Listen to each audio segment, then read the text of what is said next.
J. Meher Baban. Reading from Stay with God, A Statement in Illusion on Reality by Francis Brabazon, Book 5. The God-man is world access and living perfection of art,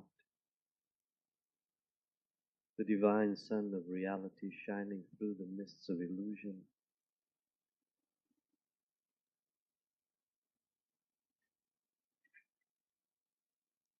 Part 1. Theme.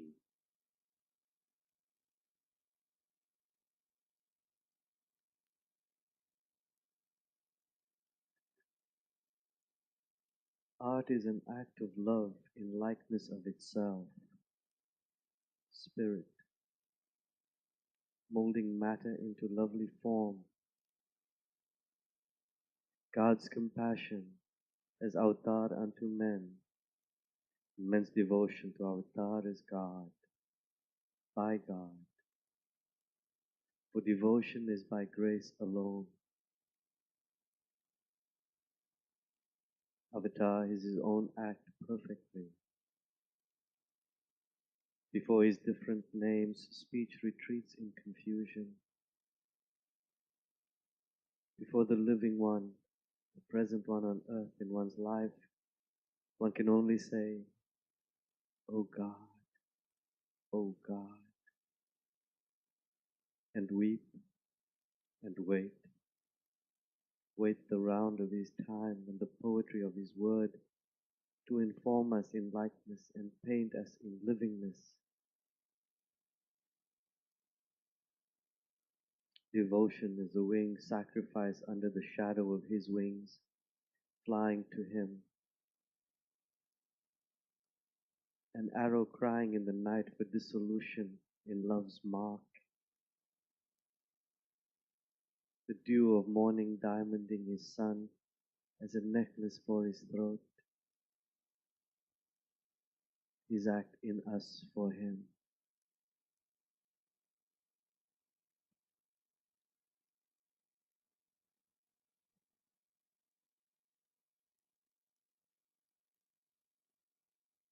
One.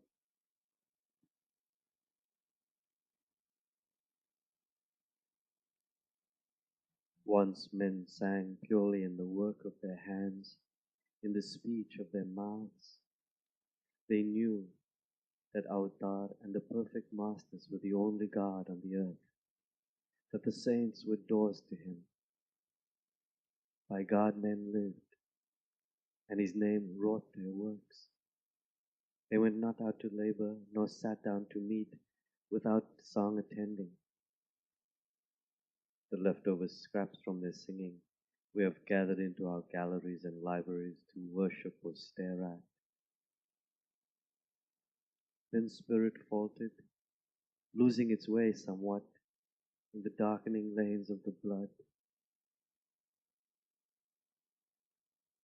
And Siva gave a new scripture, his knees beseeched by lovely Parvati, for men's easement, set a new light in the ingle in their cottages, gave a new calling for their speech to call in their hearts.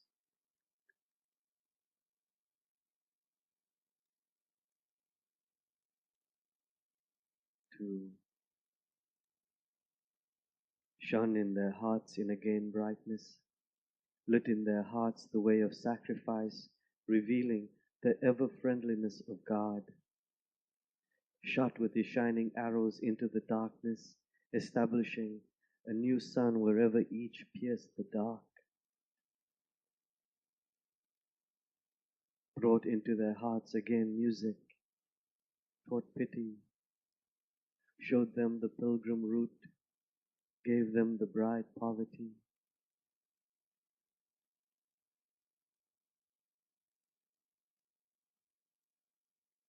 In Buddha, Jesus, and Mohammed he was clustered closely. But a long time from Muhammad to now Baba, 1400 years. Muhammad's art lasted 1,000 years of it. For the last 400 years, drought.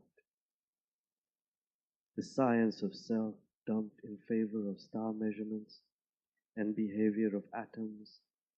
The singing of Avtar's deeds replaced by soul sprawl hugged in tightness to itself.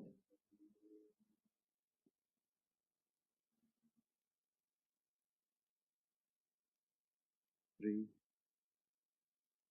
After Zarathustra, the light purely again in men's eyes, brightly between lovers and above the marriage bed, and in conversation and contract.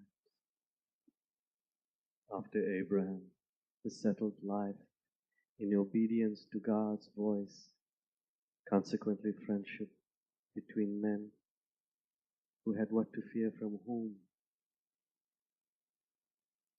The tenth pitched or struck at his word.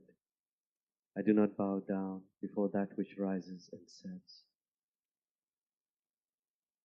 After the wanderings of Rama and Sita and Lakshman, the pure dignity of women established and brotherliness without jealousy. Mind, Hanuman, delighting in service, delighting in solitary meditation and uninterrupted repetition of God's name, shining arrows flying into the sun in the empyrean of heart, each Ram, answered by, here I am, love's dialogue.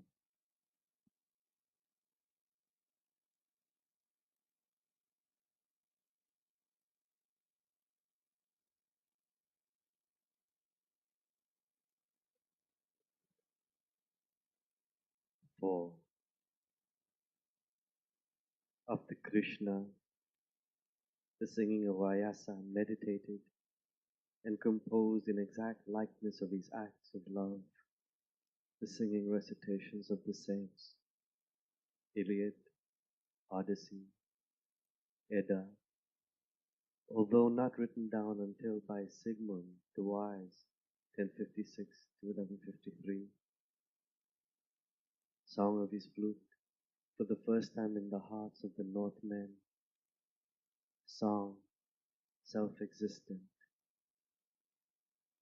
Moinuddin Chisti, magic song capable of lighting lights. Tansen. Mirabai singing her way to God. After Krishna, the sadhana of dance, demonstrated by David, Jalaluddin, Chaitanya, Tukaram, half the world dancing in the Gopi's footsteps, half the world listening for the notes of his flute, dividing them into ragas and molds and scales, arranging them into melody offerings. After Krishna, Sappho, Ambrose, Kavali, Bhajan, Flamenco.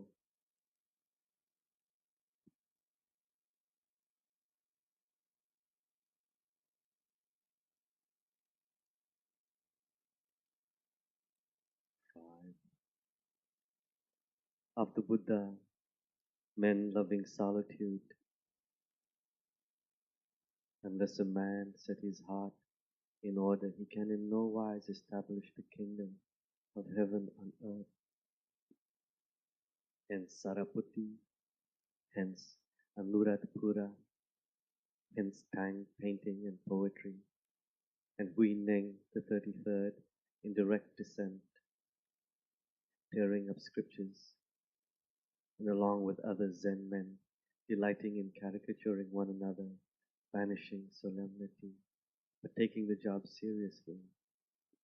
Shang waiting out in the snow for a week for interview with his Lordship Bodhidharma and then sending in his right hand. After Buddha, no drama, and tea drinking in the proper way to sweep a path, and Marpa the translator in his old age tramping across the hills for the shortcut doctrine, and it demonstrated by Thopaga in the wilderness. After Buddha, the clear reasoning of Socrates, and Sankaracharya, to break the back of Buddhism not taught by Buddha and raise again the banner of I am God and Prajna Aparamita Hridaya Sutra.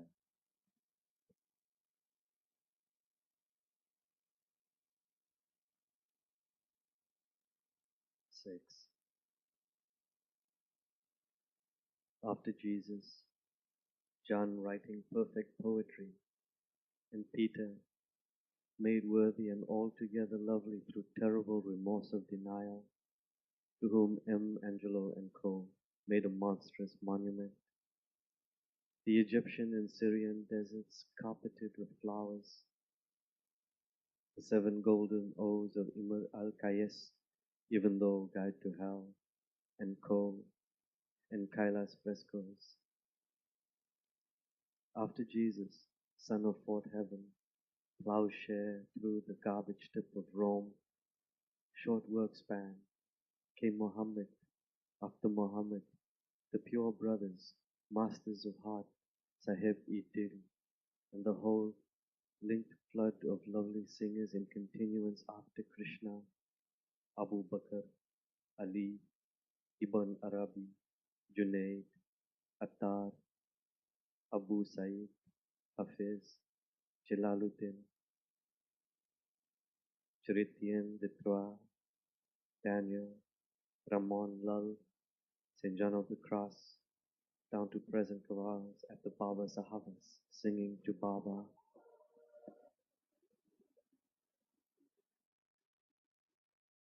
7.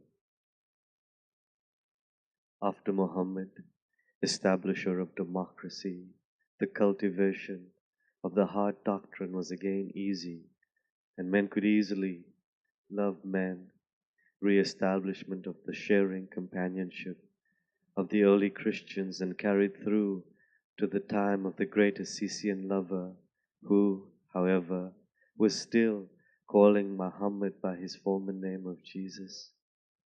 Chartres, Granada, the wandering scholars.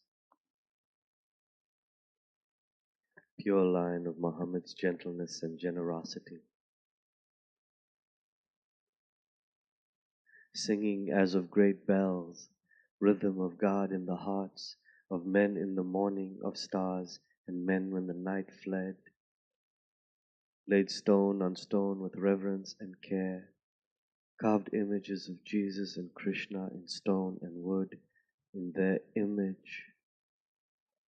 Men great in kingship and vassalage, learned in the true scripture of love.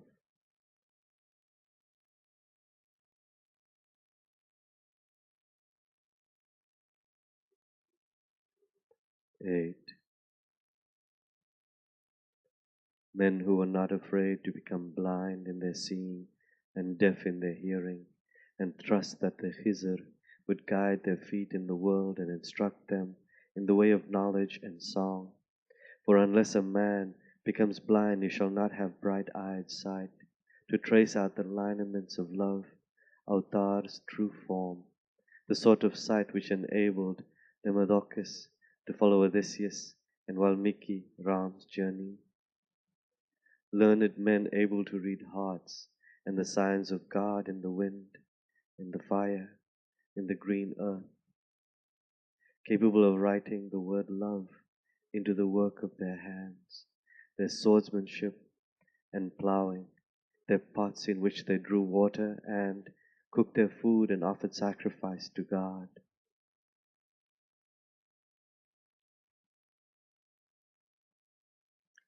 9. The Dark Ages were the age of light. The Renaissance was the twilight of our present black night of materialism.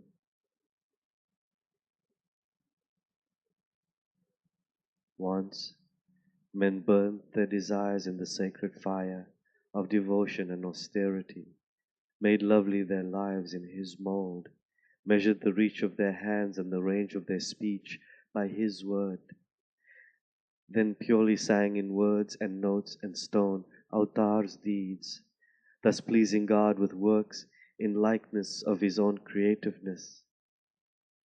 Then men forgot that By association with saints, all filth is removed. By association with saints, the face becomes bright. By association with saints, pride is effaced. By association with saints, divine knowledge is revealed. That one instant in the company of a saint is better than 100 years of penance.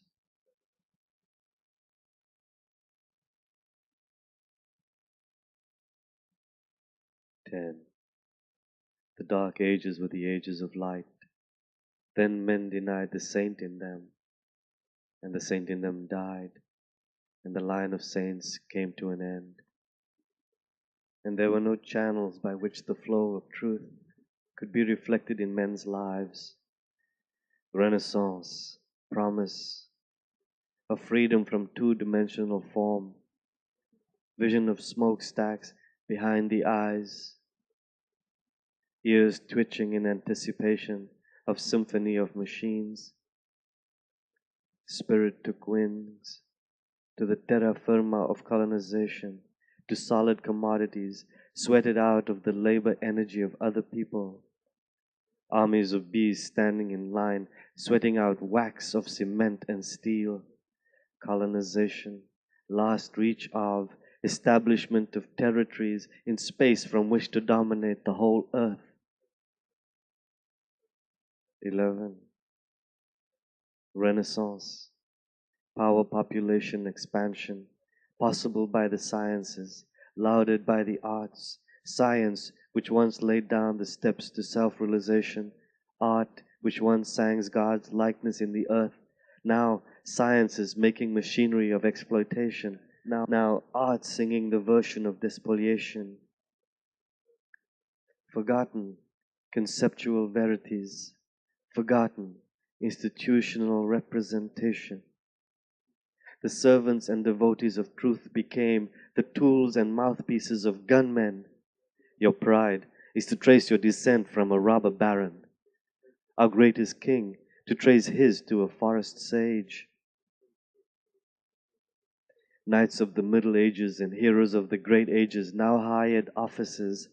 The great bards and troubadours, now verse jinglers and journalists.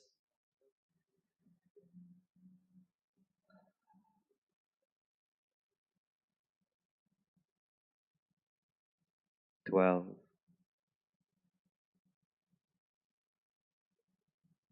The sun was setting over Sri Kailas. I bowed to the four directions, spread my tiger skin on the ice,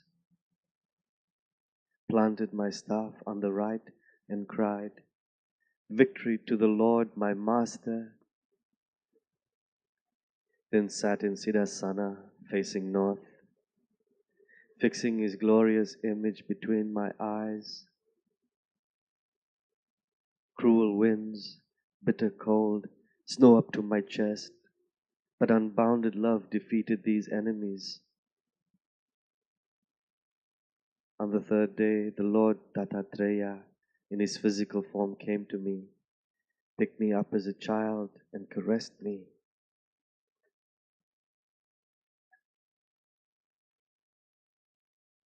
Manas merged into Antakarana, Antakarana into Chitta, Chitta into Buddhi,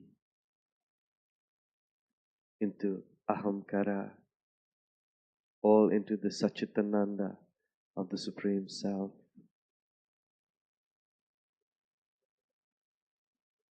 13. Without the name of God, no man comes to that knowledge which is the true knowledge. Without Guru, no man can learn the name of God, because Guru is the only God you'll ever see on this plane. Guru, God's act to men. Coming home along the river, I passed Sheikh Abul Fadil, who glanced at me out of the corner of his eye. I owe all my perfection to that one glance.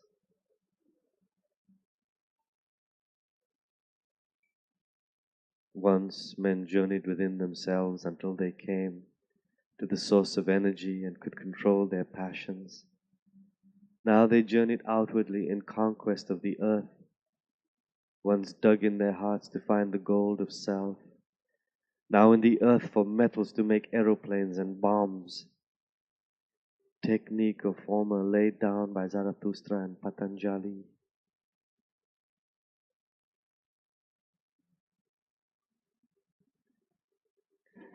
"14.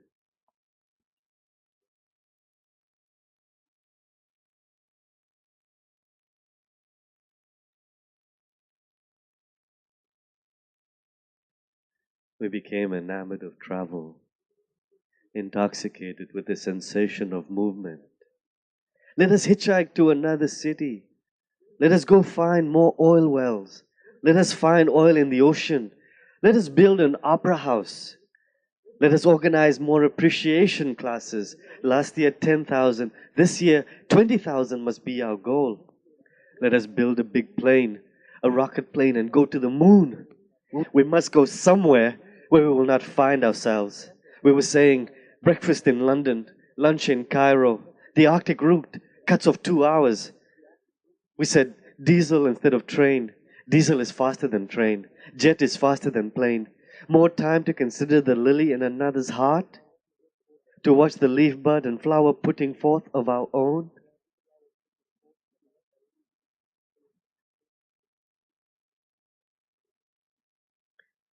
"15.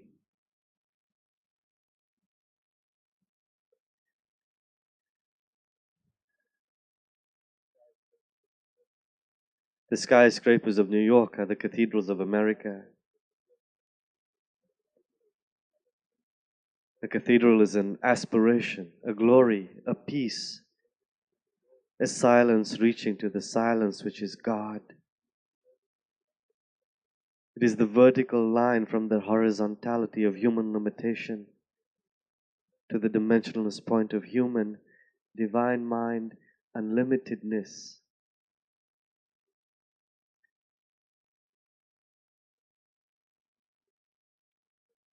The sushumna of unfolding from the muladhara to the thousand-petaled lotus in the crown of the head. A cathedral is a line between man and God, studded with gems of adoration. You should go to New York. You should see culture stockpiled. You should see the herds of faces which don't smile, and the crowds of eyes which don't laugh. The poor children of the rich being wheeled in Central Park, buttoned to the eyes from the weak sun. The skyscrapers of New York are beautiful in their reach to death, lovely with red tears of undedicate labor.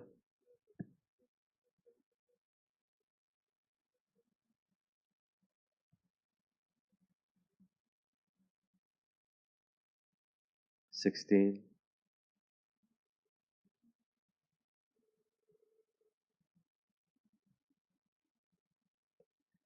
The cathedral is a line in the azure decked with the devotees' tears, the shaft of Siva, glorious in the rising sun. A people whose lives are lived in faith, who live their lives in their hearts and offer the work of their hands to the various gods of God, wear their cathedrals lightly, as birds wear the burden of the morning. As Jetson Milarepa wore the jewel of illness presented to him by the Gish's concubine. You should see an Indian village. How beautiful, God, are your villages. How exquisite are the flowers of children growing out of the dirt. How beautiful is dirt. The mania for cleanliness is the fury of those outside the enclosure of intimacy. They even garden in gloves. Maybe some of them wear them in bed.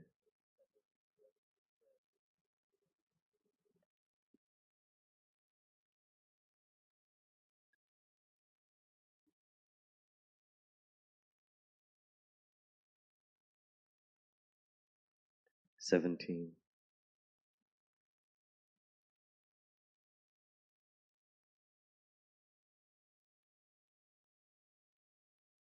God is to be found in the heart of beauty.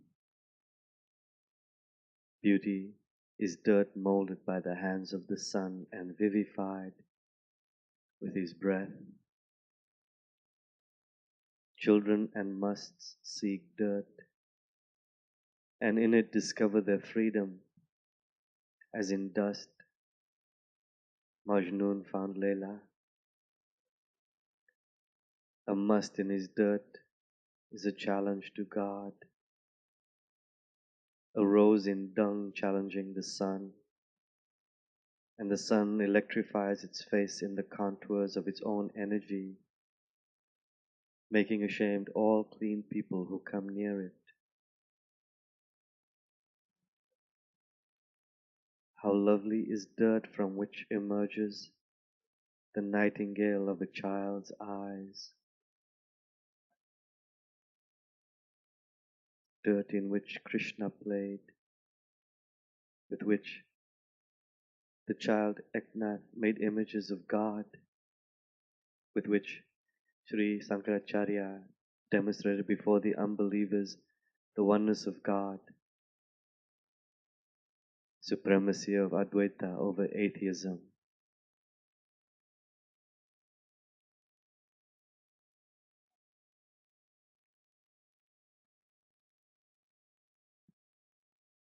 '18. The curse of the West is its great cities. The glory of India is its villages. When 80% of a people live in villages, you can't conquer the country. They only pay their taxes to a bloke with another name. When 80% of the people live in villages and take God's name and listen to Sankirtan, you may be sure of the continuance of the line of saints, and that the perfect masters have picked that place to take birth in. When the majority of the people herd into the cities, you may be sure that no one any longer sings or dances or sees anything as it is, or finds the precise word to express the tone of the heart. When the majority and the red wind of pent violence shakes the atom plums of the tree.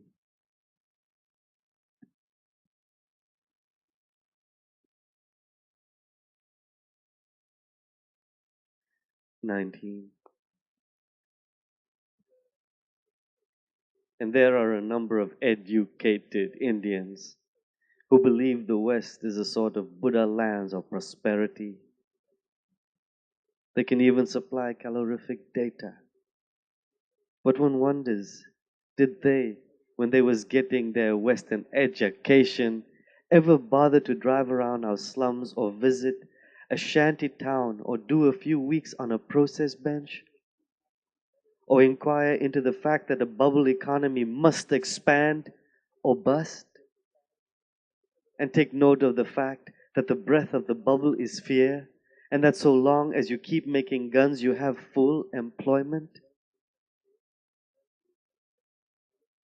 It is an impressive sight to see giant jaws biting into the earth, or ribbons of molten metal unwinding light, until you know that if the jaws lock or the ribbons snap, we face unbelievable famine.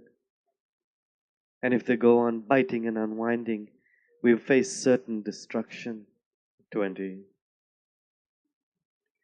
The gentleman who commented irritably and apologetically on a farmer drawing water with bullocks instead of an engine. But, of course, he could not afford to buy one. Had not heard the arithmetical answer of another farmer. I have 5 sons. Yes, with machinery, one son and myself could do the work. The other 4 could go into factories and make the machines so that one son and myself could do the work. Only a peasant could think of such a crazy answer. Or the high school headmaster who was confused because science was proving the statements of our great sages to be wrong, e.g., 90 elements, not 5. Apparently, hadn't read Vidagdha's Shikala's questions on how many gods are there, and Wajnavalkya's answer that it all boils down to one God only.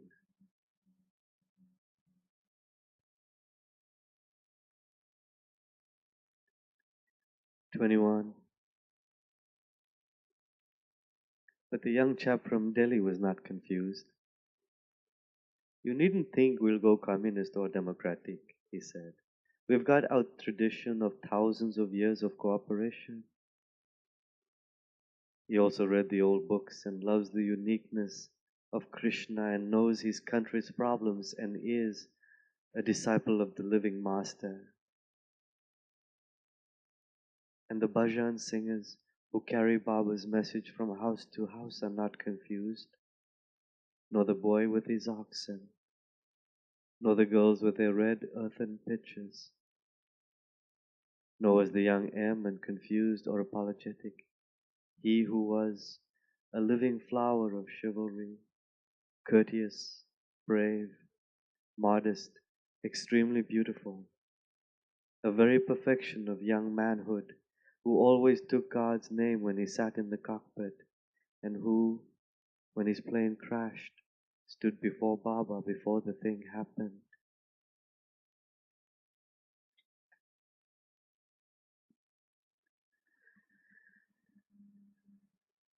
"22.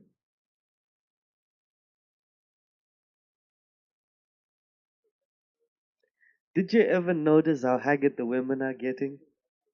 They have to put on their faces more often because there's no longer any men around. Did it ever occur to you that a woman needs a man more than space travel? They don't want such a terrible lot, a hovel for their body so long as it's clean, a house in their hearts to discover, to look around in delight and amazement, a place of security in which to have their babies.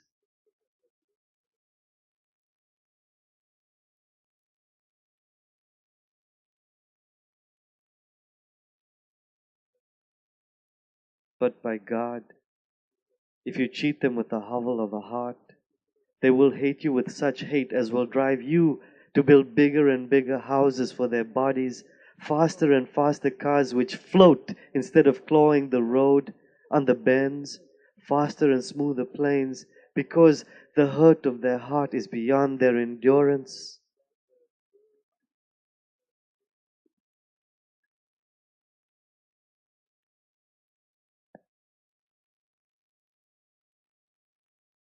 "23.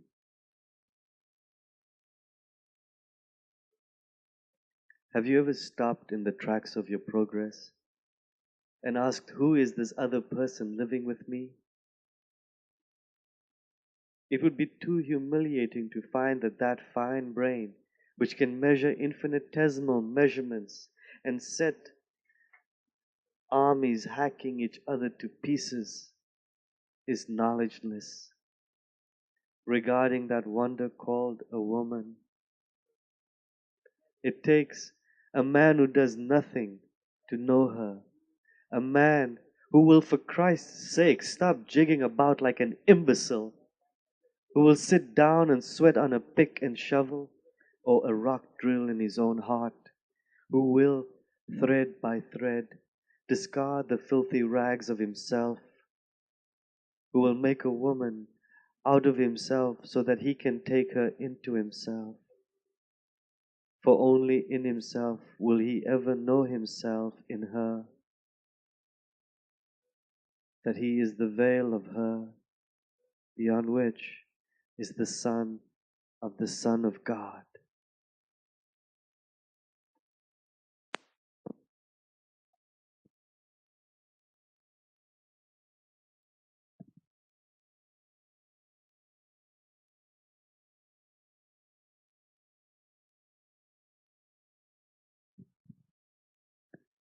24. Because you love the indolence which you call progress, you made her a play toy, first for your body, then for your intellect.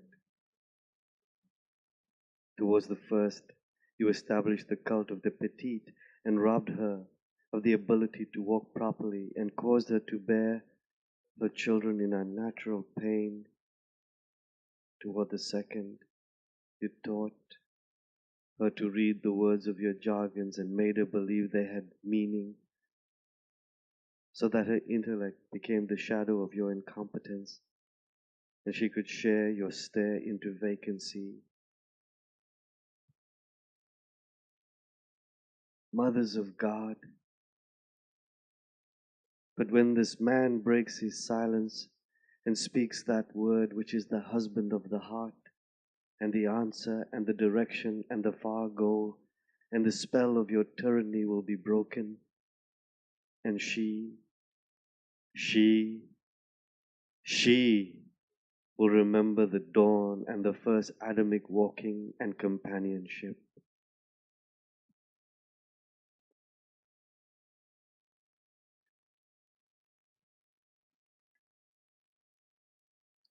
"25.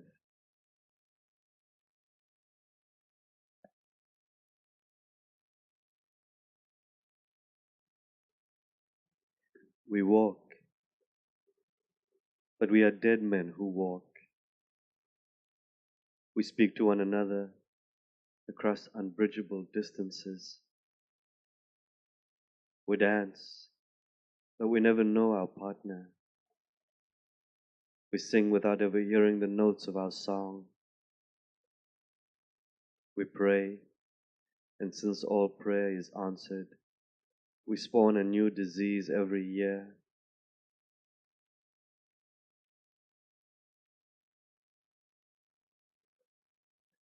We beget ourselves in lust and come into the world angry at our own act. We sleep in fear and awaken a bluster in order to dispel our fears.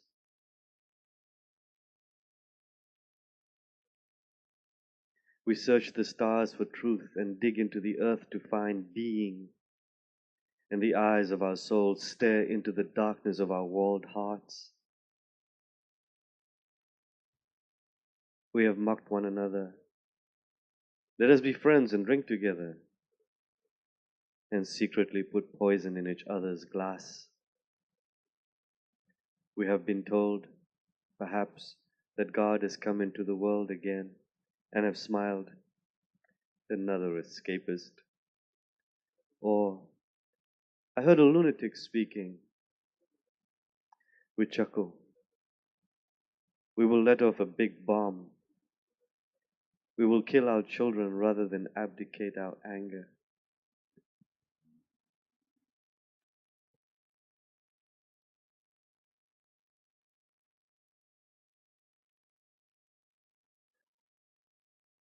"26.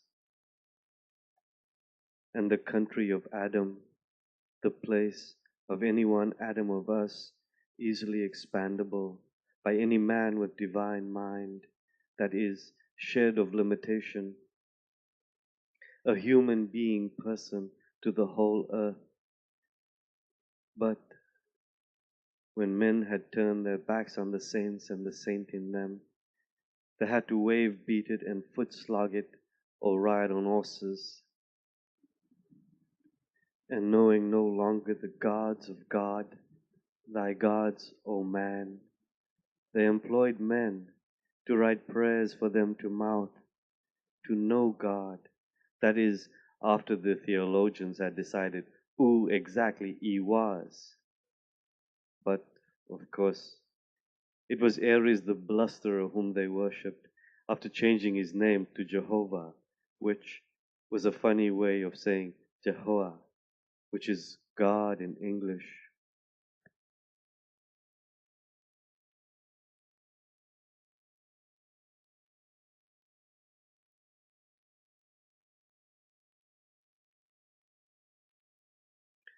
"27.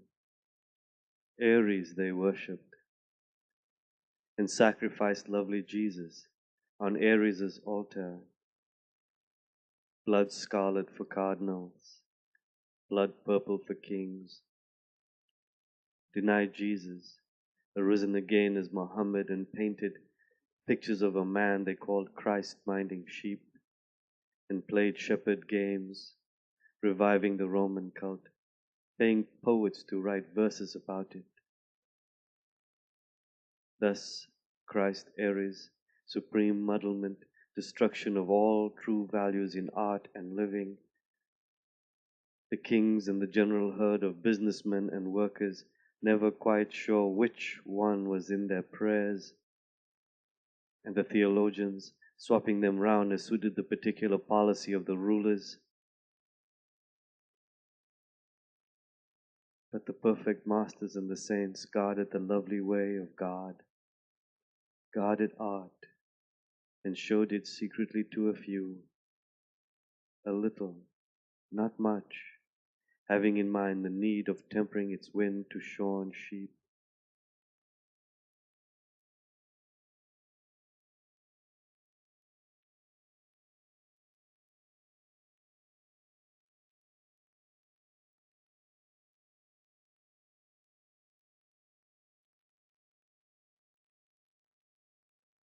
"28. Ares they worshipped, hated Jesus the great ascetic, opposer of planned economy and settled way of life, terrible slayer of Rome their pilgrimage, cunningly killed him again, denied his Muhammad, made him into a Christ, benevolent of their policy of trade expansion, decked him, avatar warrior of supreme majesty and loveliness, in cap and bells. Supreme insolence, started first by Paul, opposition of chargeman Peter, Paul, a Roman at heart,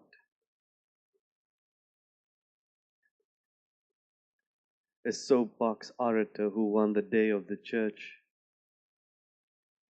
But Peter's line was carried down by lovers of solitude successfully until Jesus appeared again in Arabia, similar to the 33 in China.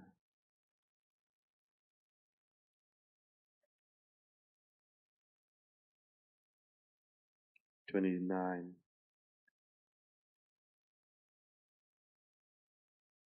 God made sense to look out.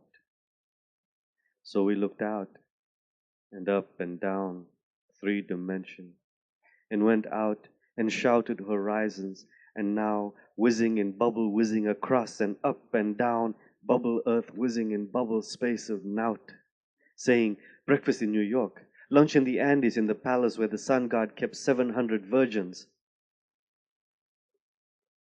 The sage, sitting where he is, travels everywhere, sees everything, knows everything. What was that? That makes someone inside you jelly shake, doesn't it?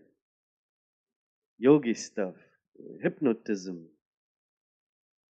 Have a quick one out of a glass or in bed with a girl. That'll make you feel better. Don't forget, we leave in the morning by the Paradise flight.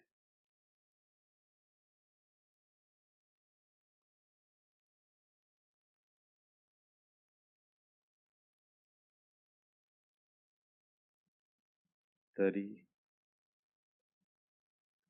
We moved out. We spread over the ground like locusts. Population increase brings hunger. We had to eat, but called it progress, called it culture.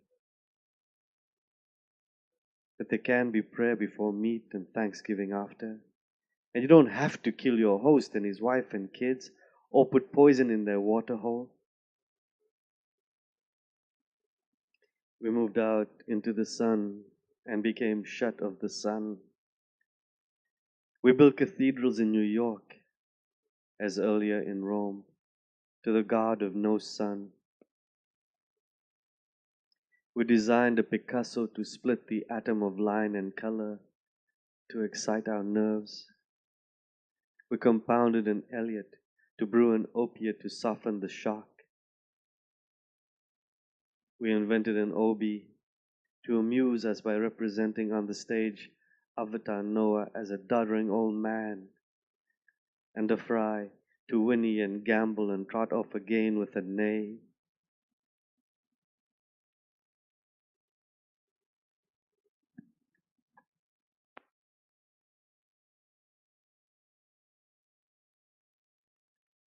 "31. And I Khan said, in India, the idea has always been towards music of a single instrument, suitable for a cave or a grass hut or a temple, and a solo singer. In the West, they like an orchestra that can be heard through a park. One would wonder why a man who wants to show some devotion to God, to make sounds well pleasing to Him, should need 100 instruments, and perhaps an organ, and 200 men and women bawling and screaming at one another. One would suppose that they thought God was a long way off, or had brass ears. One wonders why they want to play a piano faster and faster. Minute walls cut down to 51.2 seconds. And make notes run together to make colors. And try and make them tell stories, as though there were no more pigments and brushes, or language with lovely words to use.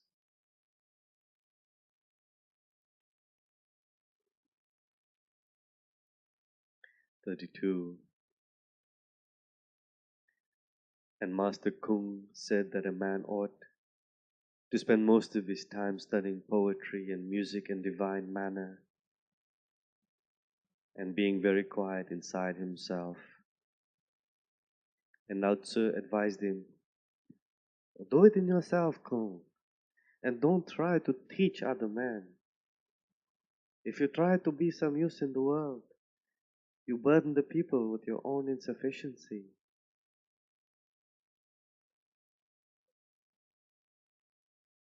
And Jesus pointed out that the usefulness of Solomon's public office was inferior to the uselessness of flowers.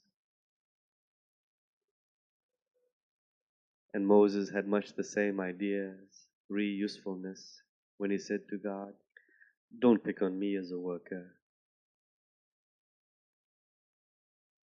And Junaid wouldn't budge, neither for Sari, nor the other Sikhs, nor the people's entreaties. The Prophet himself had to order him. And also John, who wrote lovely verses, preferred wandering around the paddocks or through the olive groves, talking with God.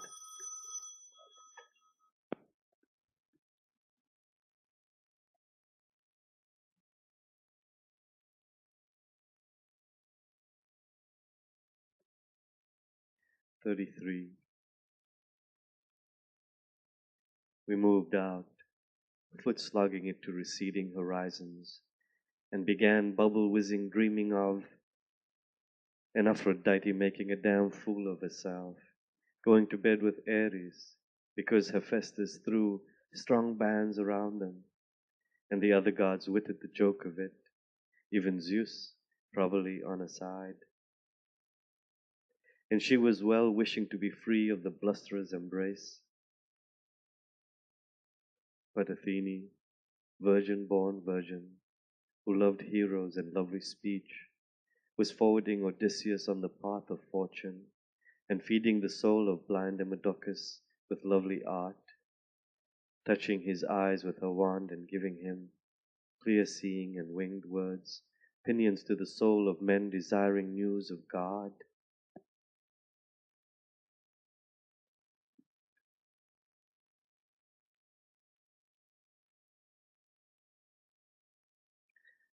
"34. After Muhammad, art reigning over the earth, seas of flowers, troubadours, the friends of God, Mohammedan and Christian, the flower and the little flowers of Assisi, calling him Jesus, Dante writing love poems to him, calling him Beatrice. But, bad luck, wandering off into a hell and heaven of self-imagining, rather than, as Majnun, following his Leila to the grace of his feet. "You're certainly know how to sculpt," said Hui Ning, "but you don't know a damn thing about Zen." Mohammed denied, and the false theology of the sun. Soon after this, the line of saints coming to an end. After this, men could only get themselves out of the way occasionally. Only sometimes could art show her pure form to men's eyes, and men make purely offerings, likenesses in likeness of the creativity of God.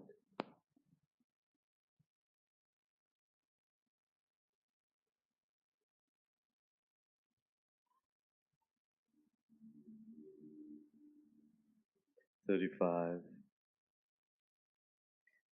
With Dante and Co., the rot set in. Love still there, but delusion of self-doing creeping in. Not lover lost in lineament of beloved, and characterization instead of attributes of God. Begun by Euripides, who came after Aeschylus, after Homer the Pure. The practice of writing is, Mr. Bacon said, to make one an exact man. The Pandava brothers' guru, don't shoot until you can see the target. The scholar Kumaraswamy said, to imprison fire against senility. We define it, a burnt offering insistent on present altar. Since Dante and Co., we've been doing it ever since. Seriousness of the immature, craftsmen to each other, children playing prophets. I saw, past tense. I feel, artists as antenna of the race. No guru, no sishya, the wrong way round. Tongues before we were ears, sculpture without Zen.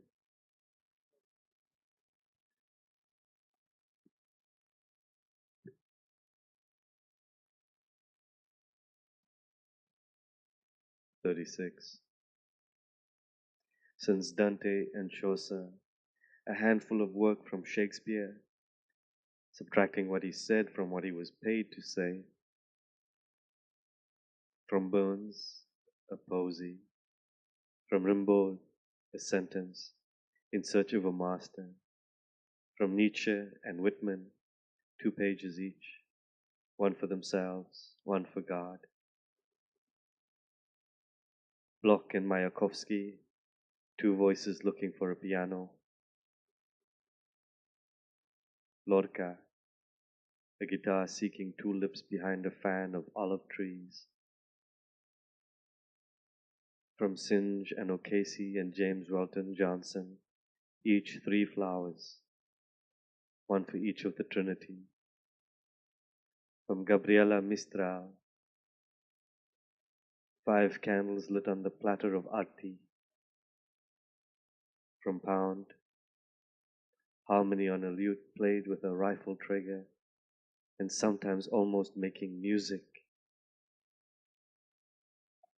From Charles Chaplin, a rose growing out of a violin. The rest yoiking words into yawns and snapping them with damp fingers. 37. Since the lovely unison singers from Palestrina, some nectarines picked at dawn and eaten in a cathedral, in place of bread which had gone dry. From Victoria, a bunch of muscatel grapes at dusk with the bloom on them. Dufay and Dupré, each a choir of young boys. From Monteverdi, a crystal cup holding a drop of blood turning to wine. From Purcell, a golden note on a silver plate. Bach, a shaft of textured light humming sunward. From Beethoven, after he had vociferated himself into some silence, 14 pieces of good old man's talk. From Mozart, also good old man's talk, subtracting what he said from what. From Bellini, 3 flowers tied with garlic. From Liszt, 5 lights for an arti. From Villalobos, an ox cart singing. From Bartok, sound of clear water towards morning, the rest swilling sentimental violence.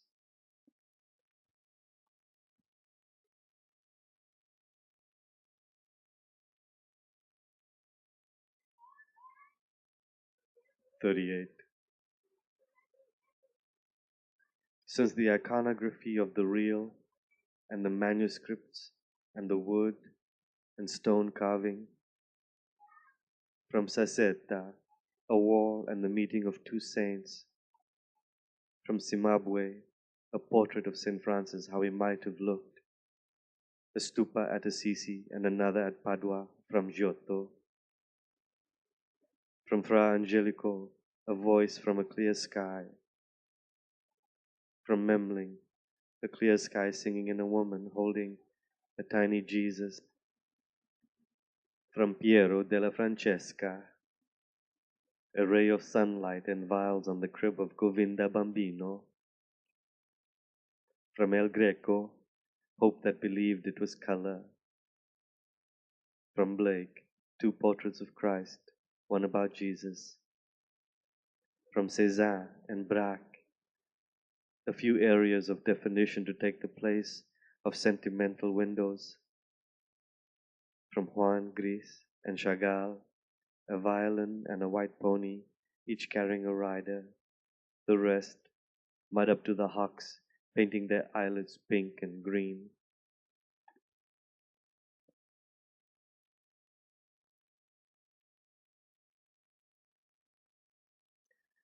"39. Surely a niggardly total, 5 drops of milk, strained out of 5,000,000 buckets of blood.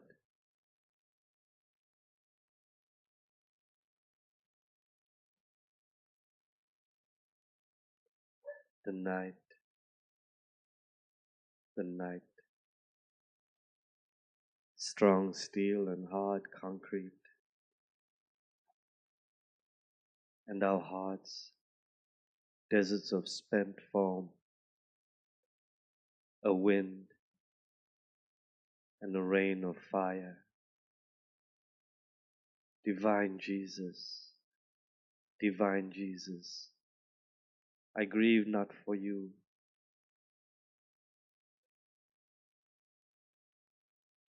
Our insolence is only one of the lesser jewels surrounding the central jewel of your crucifixion.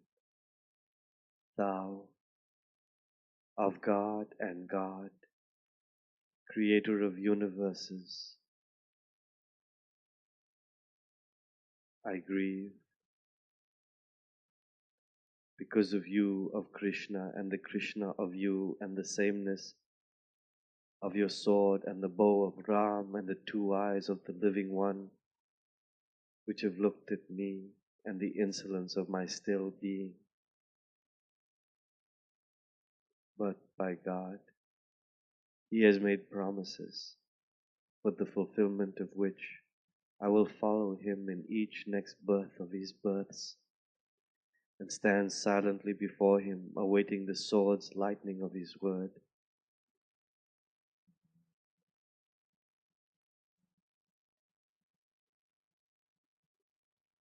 "40. Surely a niggardly total, heart dead, if it had not remained living in the hearts of God's saints, elsewhere in rag bundles by the roadside, in bazaars and jungles, God's darlings awaiting God's here arrival of Baba, night of our dreaming of 400 years of piddle puddling in pigments and notes and words of attitudinization, adventuring mightily in far journeying and host conquered, the holy war not even begun, the plains of glory untouched by our feet.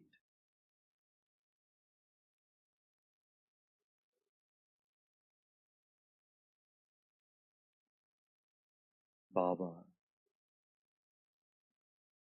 be thou outturning and surrenderance, and profitable obedience, thou axis about whom turn universes and our pitiable aspiration.